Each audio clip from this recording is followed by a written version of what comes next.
Olá, uma boa tarde. O programa Eclésia olha hoje para a Europa e para o que os últimos acontecimentos lançam de desafios para a construção do projeto europeu, um projeto de relações fraternas e pacíficas, de desenvolvimento económico e também de desenvolvimento humano. Contamos com Susana Madureira Martins, editora de política da Renascença. Antes, fique com alguns acontecimentos que marcam a atualidade informativa. Começamos com a Semana do Papa.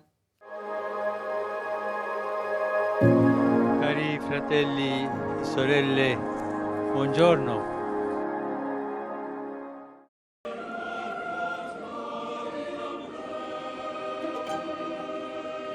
A solenidade de São Pedro e São Paulo é sempre um dia de festa para o Bispo de Roma, que se encontra com metropolitas de todo o mundo. 29 de junho é a data para que os arcebispos nomeados no último ano recebam o pálio, uma insígnia litúrgica de honra e jurisdição.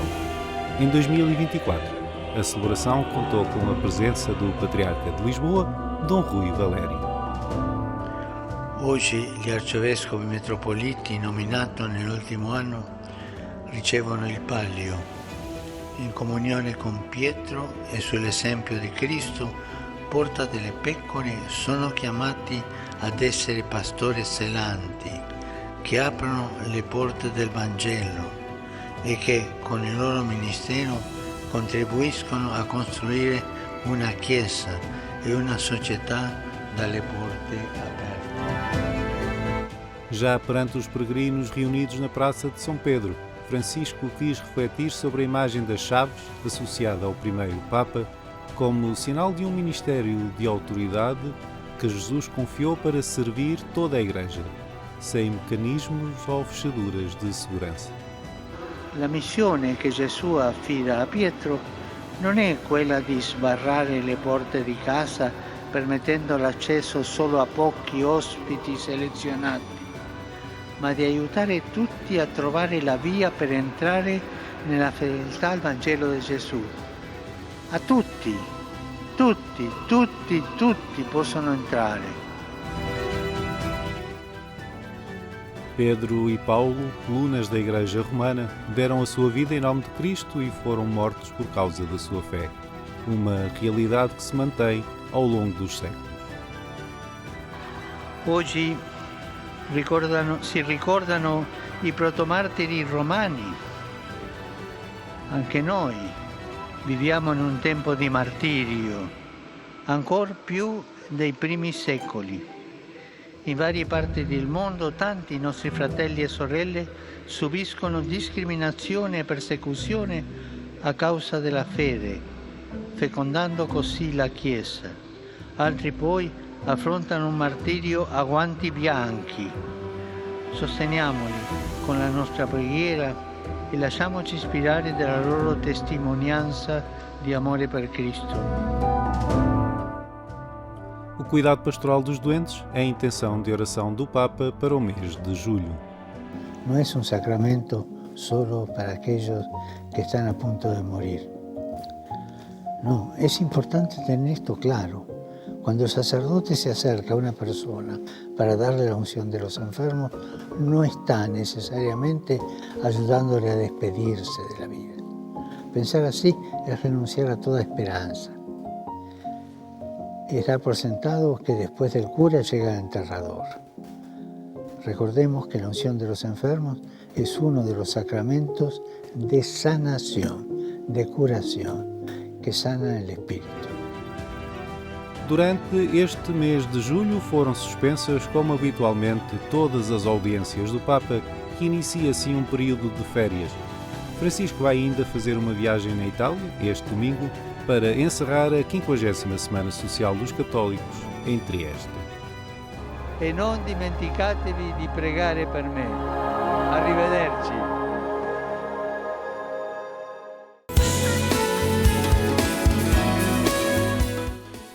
A Diocese de Beja acolhe este domingo o novo bispo, Dom Fernando Paiva, que retoma o trabalho pastoral de Dom João Marcos.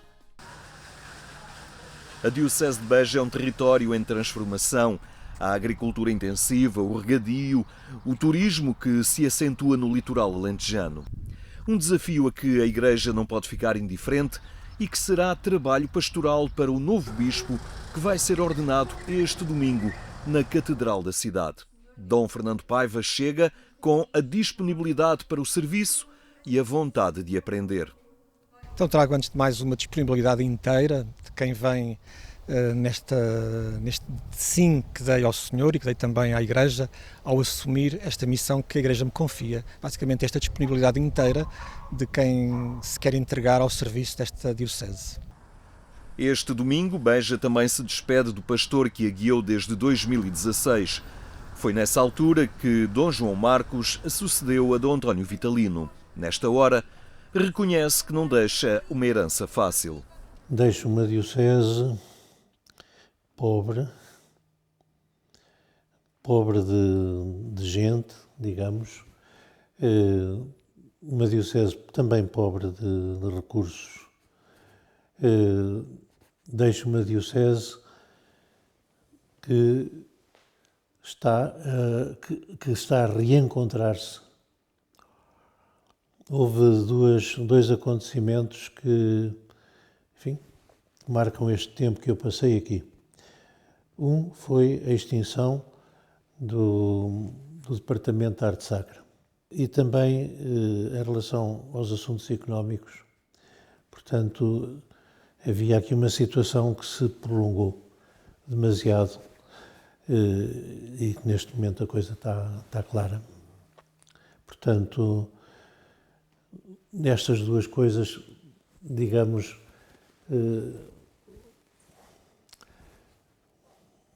custa-me dizer isto, mas foram tropeços, foram dificuldades que foi necessário enfrentar.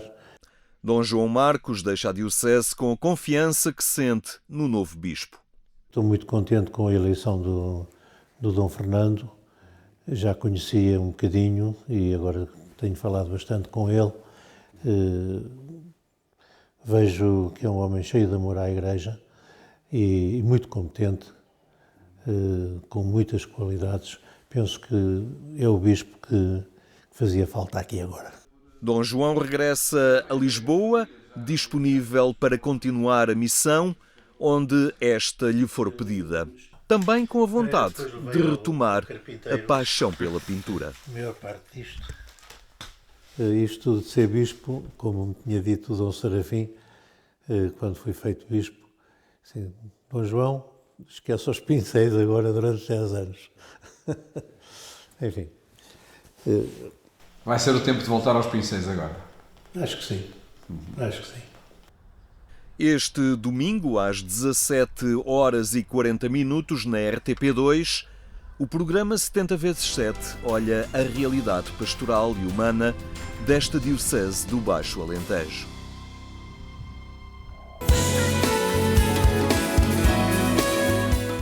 A Casa da Lúcia, em Aljustrel, reabre ao público para mostrar dimensões menos conhecidas da vidente de Fátima. Situada em Aljustrel, a casa onde Lúcia de Jesus nasceu e viveu a infância pode ser visitada a partir desta sexta-feira, após 8 meses de trabalhos de requalificação e uma nova museografia. O espaço apresenta, sobretudo, as vivências de Lúcia na sua infância. Estamos naquilo que, do ponto de vista da museologia, chamamos de uma casa-museu. E, sendo uma casa-museu, aquilo que o museólogo tem de fazer é percepcionar o espaço, aprofundar aquilo que este espaço significa, entender o espaço na sua diacronia de utilização, no tempo que teve de sucessivas utilizações, e fazer aquilo que eu defendo que deve ser feito nestas casas, nas casas-museu, que é o que eu chamo de museologia do silêncio. Procurar cada recanto na sua materialidade, a partir do mobiliário que nos chega da época das aparições, do mobiliário que foi sucessivamente acrescentado nesta casa e que continua a ser importante para a caracterizar, olhar para esta casa na expectativa daquilo que os peregrinos também aqui querem encontrar, e é de facto a casa da Lúcia, mas não da Lúcia Doroteia nem da Lúcia Carmelita, mas sim da Lúcia da infância. A Casa-Museu mantém a configuração de uma residência rural dos finais do século XIX e início do século XX. O público pode visitar os 3 quartos, a cozinha, a sala do tear, a arrecadação e a casa do forno. Estas e outras notícias encontras em agência.eclésia.pt. Recebemos agora a Susana Madureira Martins, editora de Política da Renascença. Que saúde, boa tarde. Olá, Lígia. Obrigada, Susana, por estares neste programa. Começamos aqui por uma incógnita e aquilo que uma incógnita pode ajudar-nos a definir e a perceber que caminhos é que se abrem. Estamos precisamente entre voltas das eleições francesas e percebemos que o resultado da primeira volta foi algo inesperado, mas olhemos para ele, que foi a vitória do partido da extrema-direita, da União Nacional, liderado por Marine Le Pen. Como é que este resultado, ainda que na primeira volta, pode desafiar aquilo que está na base da construção do projeto europeu, como eu dizia no início do programa, um projeto de relações fraternas, pacíficas, de alguma forma de um projeto conjunto de desenvolvimento económico e humano, quando a própria Marine Le Pen se quer distanciar deste projeto europeu? São muitas perguntas ao mesmo tempo, mas de facto isto é um desafio para a Europa. As sondagens e as projeções dão a indicação de que a extrema-direita de facto pode vir a ganhar esta segunda volta, apesar de a esquerda e também os liberais tentarem uma grande coligação para tentar evitar esta vitória de Le Pen e de Bardella. É uma grande incógnita o que pode acontecer, porque apesar de também ao mesmo tempo temos a presidência da União Europeia agora entregue à Hungria, e tendo em conta que a Hungria também está muito próxima das intenções de Marine Le Pen, de controle de fronteiras, também muito relacionada com os Estados Unidos de Trump. E tudo isto é uma grande incógnita, como dizias, mas pode de facto influenciar a política europeia. Não sabemos bem em que direção, mas o presidente Macron não se demite, mas se tiver um governo de maioria de extrema-direita, será um grande desafio ao próprio Macron de manter-se num lugar onde, já aconteceu, não é inédito, em que o governo não é da sua própria maioria. Essa relação vai ter de refletir-se a nível da União Europeia, se bem que a representação do Estado francês na União Europeia é sempre do presidente, é o chefe de Estado, é o presidente francês que representa a França. Mas há sempre uma indicação do governo e vai ter que haver ali uma espécie de fricção e um equilíbrio entre o que o governo francês, eventualmente de extrema-direita, entender que deve ser o futuro da França no palco europeu, nomeadamente em termos de relacionamento com a Rússia é muito próxima de Marine Le Pen. É um desafio muito grande. E isso põe em causa esta nova, porque assistimos a uma reconfiguração também dos próprios assentos no Parlamento Europeu. Isto desafia, tendo em conta o resultado das eleições que tivemos há pouco tempo. Sim, isto está a reconfigurar aquilo que era o projeto inicial europeu? Sim, também muito por causa de lideranças fracas na Europa, não é? O presidente Macron veio perdendo, era o presidente jupiteriano, com a sua sobranceria, e a França paga um pouco por isso também. E provavelmente, por outro lado, a Europa pode começar a ficar diferente por dentro. Nem será preciso um poder externo para ficar um pouco diferente. Vamos ver. Também o Reino Unido, que já não faz parte da União Europeia... Mas continua a ter peso. Continua a ter peso e é muito significativo aquilo que também vai acontecendo. Provavelmente a esquerda e os trabalhistas estão a ter mais peso, mas todos esses contrapesos podem ter influência depois na continuação da construção europeia. E que papel pode ter António Costa na concretização ou no lembrar o princípio deste projeto europeu. Ele, à partida, está assim delineado que ele, no início do próximo ano, assuma o Conselho Europeu. Dezembro, não é? Exatamente, ou em dezembro, exatamente, assuma o Conselho Europeu. O que é que pode vir ele a fazer, tendo em conta que se irá sentar à mesa com os 27 líderes dos países? O papel do Presidente do Conselho Europeu é um papel algo limitado.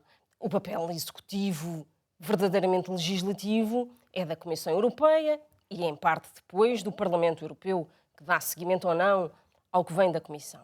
O papel de António Costa é o papel que ele verdadeiramente gosta, é o papel de jogos de salão, o papel de diplomacia, de tentar influenciar os chefes de Estado e tentar influenciar se vai para ali a cena europeia ou se vai para outro... Mas sabemos que nos bastidores isso tem muito peso. Nos bastidores isso tem muito peso e António Costa é, de facto, Há diplomatas que dizem que António Costa é uma espécie de encantador de serpentes e provavelmente esse papel poderá ter um papel com peso, de facto. Agora, até que ponto é que pode impedir que algumas políticas mais chegadas a Orbán, mais chegadas a Marine Le Pen, até que ponto é que pode impedir que essas políticas se comecem a vingar, sim, de facto? Vamos ver, é um desafio para António Costa. Como disseste no início, também há eleições europeias nos Estados Unidos. Trump, os democratas estão neste momento com um problema com Biden. Todo esse cenário pode virar um pouco a influência europeia ainda mais. E se partidos da extrema-direita ganharem terreno na Europa, isso pode também de alguma forma alastrar-se, por exemplo, também para os Estados Unidos? Pode. E é uma espécie de vasos comunicantes, não é? Vimos já nas últimas semanas, não só com os Estados Unidos, mas a própria América do Sul. Por exemplo, Milei começa a ter um papel dentro da Europa, já é recebido por líderes europeus e pode haver uma espécie de relação. Os Estados Unidos nunca se pode tirar do tabuleiro europeu a relação com os Estados Unidos. A Europa tem uma relação com o multilateralismo que quer dizer, tem anos. Se Trump vier de facto a ser eleito, o multilateralismo, tal como se viu no mandato anterior de Trump, pode ficar em causa. Sim. O desafio europeu é esse, é como é que consegue a União Europeia manter-se no palco mundial com peso. Com a guerra da Ucrânia, nunca nos podemos esquecer disso, sim. Com a guerra na Ucrânia ainda a decorrer, com a Rússia como potência nuclear, a China, que é muito ambígua e que nunca se sabe muito bem para que lado é que muito próxima da Rússia. Sim. Há uma série de cenários que são verdadeiros desafios para a Europa, com ou sem Bardella e Marine Le Pen. Deixa-me olhar ainda que brevemente para António Costa, porque pergunto-te se parece que às vezes tudo aquilo que estamos a analisar está muito distante da vida cotidiana das pessoas e a Europa é noutro sítio que não na vida diária, no cotidiano dos portugueses. António Costa, no Conselho Europeu, poderá levar a que os cidadãos se sintam mais próximos, até percebam mais a influência que os projetos europeus possam ter nas suas vidas concretas? Eu tenho algumas dúvidas. Tenho algumas dúvidas que os cidadãos europeus não se reviem, eu acho que muitas vezes não há essa percepção. A abstenção vai mostrando isso ano após ano também. Exatamente, não há essa percepção de que a verdade é que sim, o projeto europeu influencia e de que maneira a vida dos portugueses em particular. Mas eu acho que a percepção de que a Europa mexe com o nosso bolso, mexe com as nossas vidas, com os produtos que consumimos. Exatamente, com a eletricidade que nós também consumimos. Eu acho que não há essa percepção de que os governos, os nossos governos, têm essa tutela. E aí as lideranças, termos lideranças políticas mais fortes também na Europa ajudaria a abrir mais esse caminho? Julgo que sim. É isso que eu creio que também falta muito à União Europeia, são essas lideranças fortes que estão... que ficaram para trás. Merkel poderá ter sido uma das últimas grandes lideranças a nível europeu. Scholz, não sei se está ao mesmo nível, enfim. As indicações também de sondagens na Alemanha dão a extrema-direita também muito a subir. A AfD está a subir muito nas sondagens e Macron, como um líder forte, está neste momento numa espécie de canto do cisne, não é? De última fase de um presidente que foi muito marcante, ou que quis ser muito marcante, mas que foi vítima da sua própria falta de percepção daquilo que estava a acontecer com as políticas que estava a tomar. Os coletes amarelos foi visível, já foi há muito tempo, mas tem repercussões. Sim, tudo isto que estamos a assistir faz parte disso, desse tempo dos coletes amarelos, dessa crise, da crise também provocada pela decisão sobre a idade da reforma. Julgo que houve alguma sobranceria por parte de Macron, que não percebeu o tempo. O tempo e o eleitorado que tinha e o povo que tinha à sua frente. Sim. Estamos perante incógnitas, como tu bem disseste, mas importa manter a análise viva e fresca para não nos desfasarmos daquilo que vai acontecendo. Susana Madureira Martins, muito obrigada. Obrigada. É um gosto falar contigo. Obrigadíssima. Obrigada a si também por ter estado connosco neste programa. Marcamos encontro em agência.eclesia.pt com permanente atualização informativa. Amanhã encontramos aqui na RTP2 pelo mesmo horário. Tenha uma excelente tarde. Até amanhã, se Deus quiser.